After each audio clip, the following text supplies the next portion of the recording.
Picture this. It's 2008. The entire global financial system is on the brink of collapse. Confidence is shot. And then, in the middle of all that chaos, a ghost appears.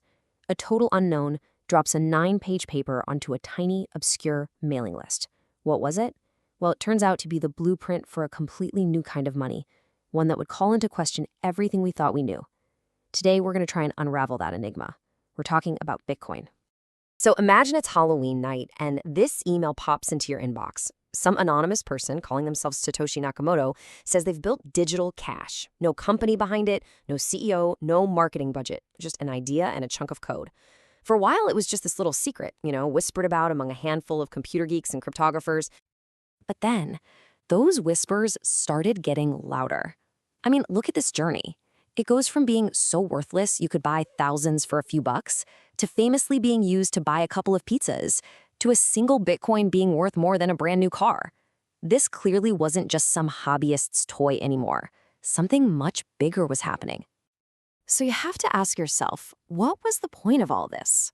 I mean, why go to all the trouble of inventing a new money from scratch? It wasn't just about making online payments a little bit faster. No, Satoshi was aiming at a much, much bigger target, a problem that's been secretly undermining civilizations for thousands of years. And the clue to solving this digital mystery, well, it's not in the future. It's buried in the past. Yeah, our investigation begins not with computer code, but with a simple coin, a piece of metal that teaches us a really powerful lesson about what money is, and more importantly, how easily it can be corrupted. So check this out. This is the Roman Aureus. In the glory days of the Roman Empire, this coin was nearly pure gold. It was solid, trustworthy, the financial bedrock of a thriving empire. But you know how it goes. Emperors always want to spend more money, so they started cheating.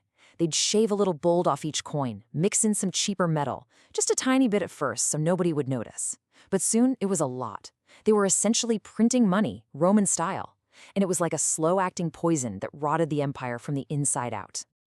And that right there is what's known as the easy money trap.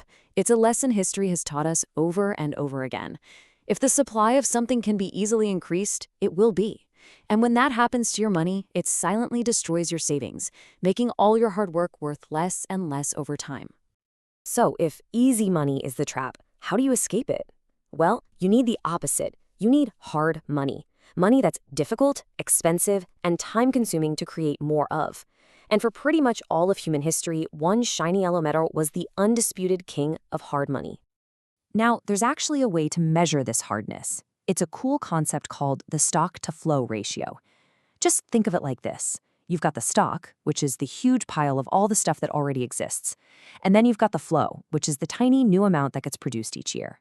The bigger that existing pile is, compared to the new trickle coming in, the harder the money is.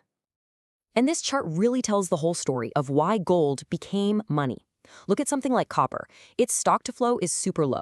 We can basically just dig up a whole lot more of it whenever we feel like it. It's easy money. But gold? Oh, gold is a different beast entirely. The amount of new gold we mine each year is just a tiny, tiny fraction of all the gold that's ever been mined in history. It is incredibly hard to increase the supply. That's what gives it its power. Okay, so let's recap our clues. We know that easy money always fails. We know that hard money, like gold, is what lasts. Now, let's connect it all back to our mysterious inventor, Satoshi Nakamoto, and see how he forged this ancient wisdom into something brand new. You see, as great as gold is, it's not perfect. Its scarcity is only relative. If the price of gold were to double tomorrow, you can bet we'd pour billions into finding new ways to mine more of it, and the supply would go up. Satoshi saw this one little flaw and had an absolutely revolutionary idea. What if you could create something whose scarcity wasn't just difficult, but was absolute? Something whose supply was locked in by pure mathematics, totally immune to human greed. This, right here, is the stroke of genius. It's called the difficulty adjustment. You can think of it like a perfectly calibrated thermostat for the money supply.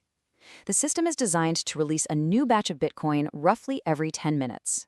Now, if a ton of computing power jumps on the network to try and get that new Bitcoin, the system automatically makes the puzzle harder to solve. If people give up and leave, it makes the puzzle easier. The end result? A supply schedule that is perfectly predictable and totally unchangeable. It's brilliant. And this is the answer to the whole mystery. That elegant mechanism leads to this one single number, an unbreakable promise sealed by code. There will only ever be 21 million Bitcoin. That's it. For the first time in history, humanity created a truly scarce digital asset. So we've kind of figured out the what, but honestly, the so what is where things get really interesting. Because when you create a money that cannot be devalued, it doesn't just change what's in your bank account. It actually starts to change how you think. It changes your entire relationship with time itself. It all comes down to a concept called time preference. Basically, do you want satisfaction now, or are you willing to wait for a bigger satisfaction later? Think about it. If the money in your pocket is like a melting ice cube, constantly losing its value, you're going to want to spend it as fast as possible, right? That's a high time preference. But what if your money holds its value, or even goes up? Well, then you start thinking about tomorrow. You save, you invest, you build. Your time preference gets lower. Let me tell you a quick story to make this real. Imagine two people.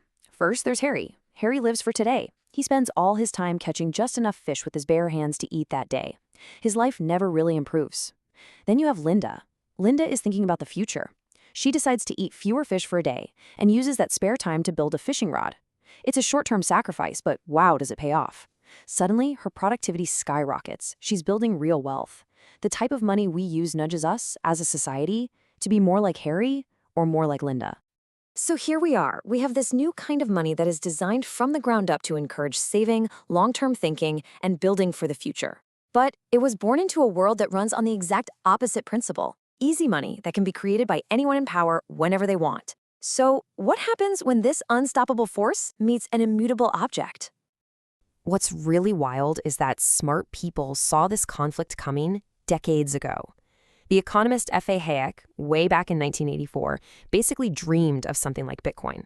He said, "We'd never have good money again until we took it out of the hands of government." He had no idea what it would look like, only that it would have to be something that they can't stop. For a lot of people today, Bitcoin is that something. And so we're left with this enormous, century-defining question. Now that the genie is out of the bottle, can these two systems, one based on top-down control and the other on decentralized mathematical rules, actually live side by side? Or are we headed for an unavoidable clash between two totally different visions for the future of money? The final chapter of this incredible story, well, it hasn't been written yet. We're all living through it right now.